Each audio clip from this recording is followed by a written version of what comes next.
બનાસકાંઠામાંથી પણ હાલ સૌથી મોટું અપડેટ પ્રાપ્ત થઈ રહ્યું છે। બનાસકાંઠામાં આવશ્યક વસ્તુ સંગ્રહખોરી પર બંધી કરવામાં આવી છે અને 9મી જૂન 2025 સુધી જાહેરનામાનો અમલ કરવામાં આવશે। તેમજ બનાસકાંઠામાં આવશ્યક વસ્તુ સંગ્રહખોરી પર બંધી રાખવામાં આવી રહી છે। 9મી જૂન 2025 સુધી જાહેરનામાનો અમલ કરવાનો રહેશે। તો જે પ્રમાણે કટોકટીની પરિસ્થિતિ સર્જાઈ છે અને યુદ્ધની પરિસ્થિતિ સર્જાઈ છે ત્યારે आवश्यक चीज वस्तुओनी जे संग्रहखोरी करवामां आवती होय छे तेना पर रोक लगाववामां आवी छे अने 9 जून सुधी आजे जाहेरनामું छे तेनो अमल करवो पड़शे। तो बनासकांठामां आवश्यक चीज वस्तुओनी संग्रहखोरी सामे प्रतिबंध मूकતું जाहेरनामું बहार पाडवामां આવ્યું છે।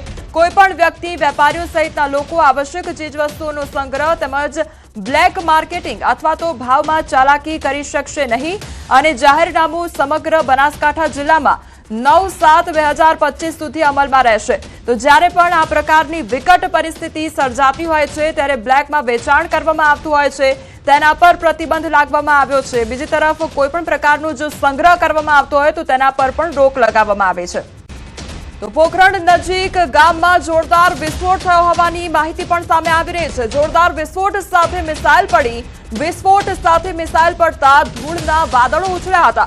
विस्फोट थता ज लोको पोताना घरनी बहार निकली गया तो कोईपण प्रकारनी जानहानी सर्जाई नथी। तो विस्फोट सर्जायो अने आसपास धूळनी डमरीओ उड़ी होय ते प्रकारनी परिस्थिति सर्जाई गई हती परंतु कोईपण प्रकारनी जानहानी सर्जाई नथी। परंतु विस्फोट थवाने कारणे जे आसपासना लोको हता तेमां डरनो माहोल सर्जाई गयो हतो। तो जोरदार अवाज साथे विस्फोट साथे आ मिसाइल पड़ी हती अने मिसाइल पड़ता धूळना वादळो छवाया होय ते प्रकारनी परिस्थिति जोवा मळी हती। पोखरण नजीकनी आ घटना छे। पोखरण नजीक जे गाम आवेलुं छे तेमां जोरदार विस्फोट थयो हतो।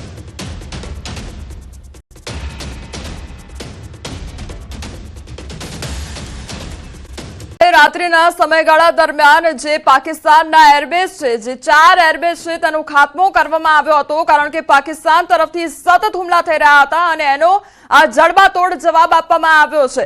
जे चकलावा खाते जे एरबेज छे तेने ध्वस्त करवामां आव्यो। शोरकोट તેમજ રાવલપિંડી અને રહીમિયાર વિસ્તારમાં જે એરબેઝ આવેલું છે તે ધ્વસ્ત કરવામાં આવ્યો છે। એટલે પાકિસ્તાનના જે 4 એરબેઝ છે તેને તોડી પાડવામાં આવ્યા છે। ત્યાં આગળ હુમલા કરવામાં આવ્યા અને ભારત તરફથી જડબાતોડ જવાબ આપવામાં આવ્યો છે કારણ કે સતત પાકિસ્તાન તરફથી જે ડ્રોન હુમલા થઈ રહ્યા હતા 3 દિવસમાં લગભગ 700 ડ્રોન વડે હુમલા કરવામાં આવ્યા છે। આવી રહ્યું છે કે જામનગર કલેક્ટરની अपील करवामां आवी छे। शहर अने जिल्लाना लोकोने अपील करवामां आवी छे तमाम नागरिको सुरक्षित स्थळे रहे अने आजनो दिवस वेपार अने धंधा बंध राखवा माटे अपील कराई छे। तो जिल्ला तंत्र तमाम પડકારને पहोंची वळवा सक्षम छे। नागरिकोने जाहेर स्थळोए न फरवा अने सुरक्षित स्थळे आश्रय लेवानी सलाह पण आपवामां आवी छे।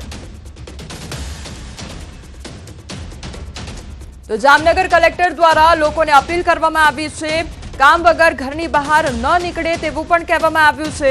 आजे धंधो वेपार न करे अने घरमां ज रहे ते प्रकारनी अपील करवामां आवी छे कारण के सतत हुमला करवामां आवी रह्या छे। रात्रिना समयगाळा दरमियान तो हुमला थई रह्या हता परंतु हवे तो दिवस दरमियान पण ड्रोन छोडवामां आवी रह्या छे। एरफोर्स स्टेशन जामनगर तरफथी मळेली आगाही अने वॉर्निंगना अनुसंधाने अत्यारे जामनगर शहेरमां अने जामनगर जिल्लामां आपत्कालीन स्थितिનું નિર્માણ થઈ રહ્યું છે અને એ બાબતની સાયરન પણ વગાડવામાં આવી છે। તમામ નાગરિકોનાથી અપીલ કરવામાં આવે છે કે સુરક્ષિત સ્થળે રહે અને સુરક્ષિત સ્થળે નિવાસ કરે અને કોઈ પણ વ્યક્તિ બહાર ન રહે।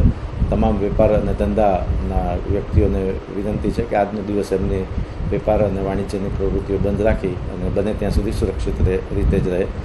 જિલ્લા વહીવટીતંત્ર તમામ પ્રકારની ચેલેન્જને પહોંચી વળવા માટે સક્ષમ છે અને તમામ તકેદારીઓના પગલાં લેવામાં આવી રહ્યા છે। एरपोर्ट विषे जो बात करवामां आवे तो कया एरपोर्ट बंद रहेशे ते पण जाणवुं एटલું જરૂરી बनी जाय छे कारण के 32 जे एरपोर्ट छे ते हाई एलर्ट पर छे અને મહત્વનો નિર્ણય લેવામાં આવ્યો છે। જે 32 એરપોર્ટ છે તે હાઈ એલર્ટ પર છે અને કયા એ 32 એરપોર્ટ છે તેના પર નજર કરી લઈએ તો આદમપુર, અંબાલા, અમૃતસર, અવંતીપોર, બઠિંડા તેમજ ભુજ, બીકાનેર, ચંદીગઢ, હલવારા, हिंडन, जैसलमेर, जम्मू તેમજ जामनगर, जोधपुर, कंडला અને કાંગડા આ તમામ વિસ્તારના જે એરપોર્ટ છે તે અત્યારે બંધ રાખવામાં આવ્યા છે। કેશોદ, કિશનગઢ તેમજ કુલ્લુ મનાલી, લેહ, લુધિયાણા, મુન્દ્રા, नलिया, पठानकोट, पटियाला, पोरबंदर, राजकोट, सरसावा, शिमला, श्रीनगर થોઈસ અને ઉત્તરલાઈ આ તમામ એ વિસ્તાર છે કે જ્યાં આગળ જે એરપોર્ટ આવેલા છે તે અત્યારે બંધ કરી દેવામાં આવ્યા છે અને આગામી સમયમાં જ્યાં સુધી સૂચના ન મળે ત્યાં સુધી આ એરપોર્ટ બંધ રાખવામાં આવશે, કારણ કે ખૂબ જ સંવેદનશીલ વિસ્તારો છે આ અને સરહદીય વિસ્તારો છે, તેના કારણે ત્યાંના જે એરપોર્ટ છે તે બંધ કરી દેવામાં આવે છે. આ તમામ એ લિસ્ટ છે આદમપુર, અંબાલા, અમૃતસર, અવંતીપુર, ભટિંડા કે જ્યાં આગળ જે એરપોર્ટ આવેલા છે તે બંધ કરવામાં આવ્યા છે. હવે ભારતના S-400ની તાકાત જોઈ લો. તમામ જે હુમલા કરવામાં આવ્યા છે તે ધ્વસ્ત કરવામાં આવ્યા છે, જે ડ્રોન છે તે ધ્વસ્ત કરવામાં આવ્યા છે. રાજસ્થાનમાં નાલ, ફલોદી અને ઉત્તરલાઈમાં હુમલો કરવાનો પ્રયાસ કરવામાં આવ્યો.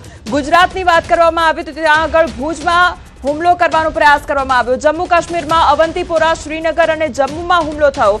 પંજાબમાં પઠાણકોટ, અમૃતસર તેમજ કપૂરથલામાં પણ હુમલો કરવામાં આવ્યો. રાજસ્થાનમાં નાલ, ફલોદી, ઉત્તરલાઈમાં હુમલો કરવાનો પ્રયાસ, તો ગુજરાતમાં ભુજમાં હુમલો કરવાનો પ્રયાસ કરવામાં આવ્યો, પરંતુ તમામ ડ્રોન તોડી પાડવામાં આવ્યા છે.